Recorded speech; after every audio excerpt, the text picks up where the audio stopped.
Hello, all you freedom-loving people. Welcome to another episode of Front Page. I'm your host, Scott Cameron Goulet. President Trump officially announced his plan to run for president in 2024 on Tuesday night. After years of facing blows from the left, from the party establishment, and from the media, President Trump remains strong, and he is still willing to give up his comfortable life in order to fight for America and for the American people. That's why his voters have remained so loyal to him. Texas Governor Greg Abbott is calling for an investigation into how Harris County handles its elections. The war between Ukraine and Russia has escalated with a missile that hit Polish territory. It's a good thing that the missile was fired from Ukraine, so NATO has decided to let it go. Okay, let's get into it. On Tuesday night, President Trump spoke at his Mar-a-Lago estate in Florida about his candidacy for the 2024 presidential election. President Trump said, "In order to make America great again and glorious again, I am tonight announcing my candidacy for President of the United States." In his 63-minute speech, President Trump said that he is running again and that this is not his campaign alone, but our campaign. He also said that the only force strong enough to defeat the massive corruption we are up against is you, the American people. Together, we will be taking on the most corrupt forces and entrenched interests imaginable. Our country is in a horrible state. We're in great trouble. America's comeback starts right now. President Trump has outlined a vision for getting the country back on its feet, including strengthening foreign policy, lowering taxes, and cutting regulation. He said, "We will do whatever it takes to bring back honesty, confidence, and trust in our elections." He received an eruption of applause when he said, "To eliminate cheating, I will immediately demand voter ID, same-day voting, and only paper ballots. We will dismantle the deep state and restore government by the people. To further drain the swamp, I will push for a constitutional amendment to propose term limits on members of Congress. It's time." But President Trump has not announced who the candidate for vice president will be. Despite the Republican Party's lower than expected performance in the midterm elections, President Trump remains the strongest force in the GOP. This is thanks to the loyalty of his base. For years, President Trump has held a substantial lead over other Republican contenders in any hypothetical head-to-head matchups. Even when not in the White House, President Trump has been able to draw thousands of people to his rallies. He also remains the most prolific fundraiser in the Republican Party, having raised hundreds of millions of dollars. Texas Governor Greg Abbott, a Republican, called on Monday for an investigation into the way the elections are run in Harris County. Abbott said in a statement, "I'm calling on the Secretary of State, the Attorney General's office, and the Texas Rangers to launch an investigation into allegations of improprieties in the way the 2022 elections were conducted in Harris County." He cited problems and delays, including missing keys, insufficient paper ballots in Republican precincts, and what he said were staffing issues that frustrated and confused voters. This is a continuation of the forensic audit of the 2020 election. Isabel Longoria, the former election administrator in Harris County, was forced to resign after the March primary because 10,000 ballots were found to not have been counted, and other election irregularities and problems were discovered, including not counting all ballots within the time frame required by law. For this election, inspectors from the Texas Secretary of State and the Attorney General's Election Integrity Unit were sent to Harris County to observe and monitor the voting process. The Harris County Republican Party announced on Monday that it filed a lawsuit against local election officials. They believe that the county officials had systemic problems with the election process. Harris County Republican Party Chairman Cindy Siegel said in a news release, "What we've seen over the past year, instead of it being just a few incidents of breakdowns in how the process has been run, we've seen what's turned out to be a systemic cancer in how Harris County actually runs its elections." The Texas Secretary of State's office will audit the results of the November 2022 midterm elections in Harris County, along with 3 other Texas counties. In the recently concluded U.S. midterm elections, polls show that Democrats won strong support from young voters. As reported by The Hill on November 13th, Exit polls showed that 72% of women aged 18 to 29 voted for Democrats in the U.S. House of Representatives race. In the critical Pennsylvania Senate race, 77% of young women voted for Democrat John Fetterman, whose speech was impaired by a stroke. However, according to an exit poll conducted by Edison Research, women and young people did not contribute much to the Democratic Party last Tuesday if young women are excluded from the equation. In the House race, 53% of women of all ages voted Democrat overall, and Democrats won 54% of the young vote. Gallup poll shows that over the past 20 years, young women have tended toward the liberal left, while young men have remained relatively central. However, a competing poll, which is called the AP VoteCast, shows that the gender gap between voters is not significant in the midterm elections.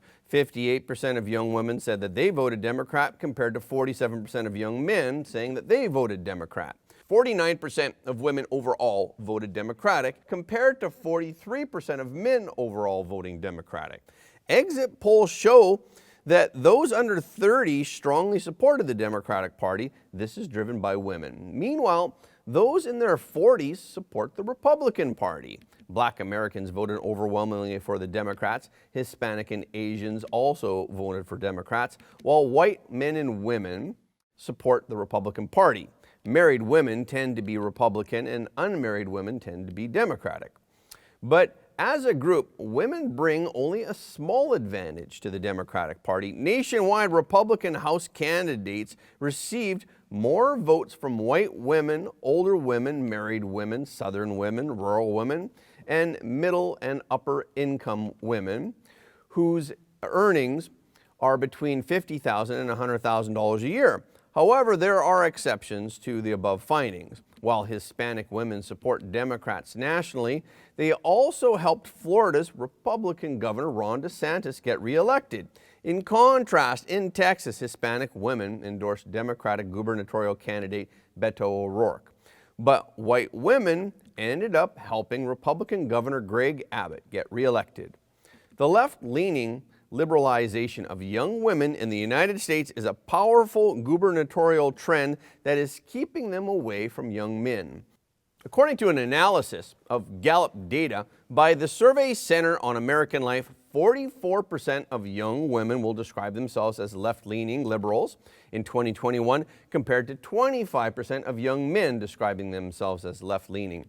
This is the largest gender gap record in 24 years of polling. Among young voters of both sexes who were polled in the Edison exit poll, 80% favored legal abortion and 49% cite abortion as the issue that determined how they will vote. 62% of women under the age of 45 cite abortion as their top issue. Young people are the only age group that will support Democrats more strongly in 2022 than in 2020. In contrast, among those aged 45 to 64, support for Democratic House candidates has declined from 48% in 2020 to 44% this year. In this midterm elections, the Republicans did well in the two bluest districts, California and New York. Of course, New York is still a Democratic state, apparently. It still has a Democratic governor, apparently, and state legislature. But with twice as many registered Democratic voters as Republican voters, the heavily donated incumbent Hochul only managed to win by a 5% margin over her Republican opponent. This cannot fail to alarm Democrats. Most importantly, the only seats flipped in New York State were Democratic seats, while no Republican seats were flipped by Democrats. Its loss naturally triggered a round of finger-pointing within the party.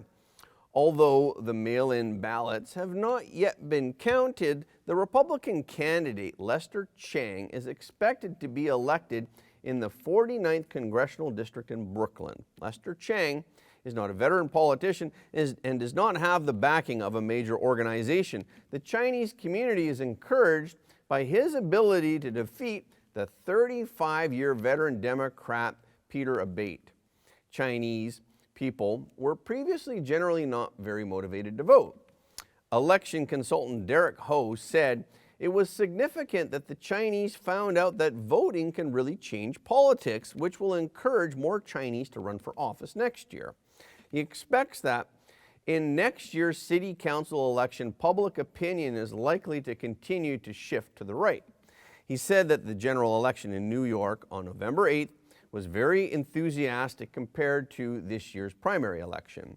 Nearly 5.72 million people voted for the governor's race across New York State in this November's midterm election, not including mail-in ballots. This is more than quadruple the 1.31 million who turned out to vote in this year's primaries. Now that the results of the general election are in, we finally see that people have made up their minds in New York that they are ready to vote Republican. Since March, the Bank of Canada has raised interest rates 6 times. Interest rates have spiked from 0.25% to 3.75%. And the central bank has warned that the rate hikes aren't over. Bank of Canada Governor Tiff Macklem said this week, "We do think we still need to raise rates further, and we'll see how far we raise them." The central bank raised interest rates in order to control the highest level of inflation in decades, but raising rates is expected to slow the economy. Tiff Macklem said, "We actually think growth will be close to zero in the next couple of quarters until about the middle of next year. But this slowdown in economic activity should be short-lived," he said. He also said the unemployment rate will rise. The latest inflation data will be released November 16th, but Claire Fan, an economist at the RBC Bank of Canada, said that this latest batch of numbers won't do much to slow rate hikes. A pickup in natural gas and fuel oil prices is driving growth. She said that this should give the Bank of Canada enough reason to keep pushing rates higher. While there are signs that inflation in Canada is past its peak, it may take a sustained period of higher interest rates and a weaker economy to bring price growth fully back down to the central bank's target rate. A study conducted by the Canadian Centre for Policy Alternatives points out that if the central bank were to raise interest rates rapidly in the hopes of bringing inflation down from 7.7% to 2%, this would cause significant collateral damage. This could include 1.3 million people losing their jobs. The study that was authored by senior economist David MacDonald found that the Bank of Canada would have zero success in raising interest rates quickly without causing a recession. MacDonald's study found that on 3 occasions in modern Canadian history, the central bank reduced inflation by 5.7% or more by raising interest rates. Canada did this once in the mid-1970s, once in the mid-1980s, and finally in the early 1990s. In each of these periods, high interest rates sent the economy into a painful recession that led to worker unemployment. On Tuesday, the Committee of the Council of Ministers on National Security and Defense was urgently convened in Poland. The reason is because a missile fell in a district in Poland which is located near the border with Ukraine. The missile hit grain dryers and caused the death of 2 people. Polish President Andrzej Duda made an emergency address to the country. He noted that the missile that fell into Polish territory was, after all, Russian-made. The Polish leader also said that the incident was isolated and that there was no signs that it would happen again. NATO met urgently to discuss the matter. Security General Jens Stoltenberg held a press conference in Brussels in order to explain that the preliminary investigation showed that it's likely that the missile was fired from the UPDF air defense system. He said that there is no indication that it was a result of a deliberate attack and no indication that Russia is preparing to take military action of an aggressive nature against NATO. But he stressed that it was not the fault of Ukraine. Regardless of who shot the missile, the fault was Russia's anyway. In connection with the incident in Poland, the leaders of the leading states who gathered at the G20 summit held an emergency meeting. In the final communique of the meeting, the G7 and NATO leaders condemned Russia's actions and demanded Russia's complete and unconditional withdrawal from the territory of Ukraine. On the evening of November 15th, the Russian military launched the most massive attack on the energy infrastructure of Ukraine since the beginning of the war. As a result of the shelling, about 30 objects were damaged, including critical infrastructure. In total, as reported by the Air Force of Ukraine, more than 90 missiles were fired, of which 73 of them were shot down by the Ukrainian military. White House officials said on Monday, November 14th, that the Central Intelligence Agency Director William Burns is meeting with his Russian counterpart in Turkey to remind Russia of the consequences of using nuclear weapons. Sergei Narishkin, the head of the Russian Federal Foreign Intelligence Service, attended the meeting. Burns was not discussing settlement of the war in Ukraine. Rather, he was sending a message about the consequences that Russia would face if Russia used nuclear weapons. Burns, who is now CIA director, served as U.S. ambassador to Russia from 2005 to 2008. In 2021, Burns met with Russian leader Vladimir Putin to try and convey Washington's concerns about Russia's approach since Russian troops were amassing on the Ukrainian border. In addition to the Russo-Ukrainian war, Russia and the United States have many outstanding issues to discuss. The issues include the extension of a key nuclear arms reduction treaty, a Black Sea grain export treatment deal, a potential new round of U.S.-Russian prisoner exchanges, and the Syrian civil war. And that's a wrap for this episode. Thank you all for your support of Front Page.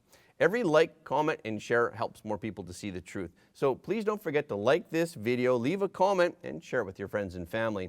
We've heard from many of our viewers that they don't get notifications of our videos anymore from YouTube. So please follow us on Telegram, Gab, and Getter for the latest updates. Okay, this is our show for today. Thank you so much for tuning in. If you like what you heard today, again, please don't forget to like this video and share it with your friends and family, because everybody deserves to know the truth. Again, thank you for watching Front Page, and we will see you next time.